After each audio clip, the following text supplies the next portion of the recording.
Hi guys! Good morning! So yan, for today's video ay nandito ako ngayon sa harapan ng aming bahay. So nandito din ang aming plant nursery.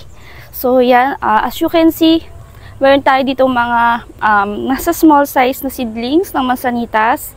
And kapag lumaki siya ay lalagyan natin siya ng graft. Yung 2 giant jujube. So guys, ito yung isa naming mother plant na giant jujube na nakatanim lang sa drum. So, meron siyang mga small fruits dito. Yan, ang dami niya guys. So, hindi ako nagbabawas. So, sabi nga, para lumaki yung mga bunga magbawas. So, nahihinayang kasi ako. Yan. And, meron din tayo dito na mga 4 shipping.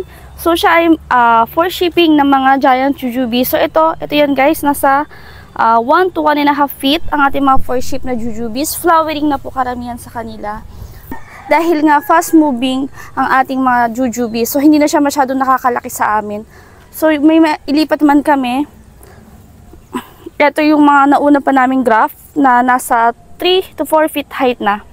So ipapakita ko sa inyo yung ating mga 4 pick up na jujube. So guys, ito yung mga available natin na 4 pick up na jujube. So tingnan nyo naman guys kung gaano karami ng kanyang mga flowers and fruits. So siya ay nakatanim lang sa drum size, so 15 by 16 size of a seedling bag, and ito ay semento. Ayan guys.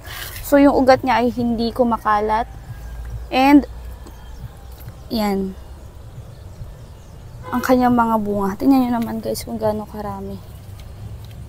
Imagine nyo guys, sa sobrang init ng panahon, yan, itong puno na to ang masasabi ko na para na din siyang bougainvillea. Kung kailan sobrang init, mas marami siyang mamulaklak, mas marami siyang mamunga. Ayan. Dami niyang bunga guys. Dami dito. Ito, isang puno lang to guys ha. Tingnan nyo naman kung gaano karami ng bunga niya. So, hindi namin siya tinatanggal or binabawasan. So, kung mapapansin nyo, may mga small ants dito. Ayan, yan guys. So, yan ay isa sa mga nagpo-pollinate.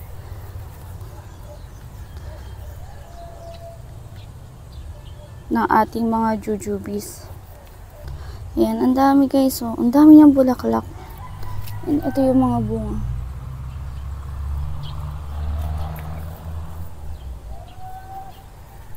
So, ito naman yung collection ko ng jujube. So, naglagay ako sa pot. Ayan. 4 pots. And dito ay may mga bunga na. Ayan. So, ito naman ay mga avocado, grafted longan, grafted avocado, has avocado, seedless avocado, and giant avocado. So, ito yung mga ipinapaship namin na jujube. So, kapag sa LBC, pinapaship namin is ganito siya katataas. Nasa 1 feet to 1.5 feet. Hi guys, so eto, may isa tayo dito ng giant jujube na as you can see, grabe, full bloom ang kanyang mga bulaklak. Sa bawat sanga, ang dami niyang bulaklak guys. So 2 feet lang to guys, and this is available only for pick up. Eto, yan. Dahil siya ay nakalagay na sa drum size plastic bag. So, nung nakita ko to, dito isang araw lang, sabi ko, grabe naman, ang kada dahon niya merong full bloom na flowers, and some ay nagtuturn into fruits na. Tingnan nyo guys. Ayan. So, ang ginagawa ko lang is nagtatanggal ako ng itong mga bagong suloy na dahon. So, tinatalbusan ko siya. And nasa full sun siya. So, napansin ko guys, kapag siya ay nasa full sun, mas matitigas ang kanyang mga puno. Hindi katulad ng mga nasa shaded part na medyo lambutin ang kanyang puno kapag nasa kanlong or lilom. So, tingnan nyo naman.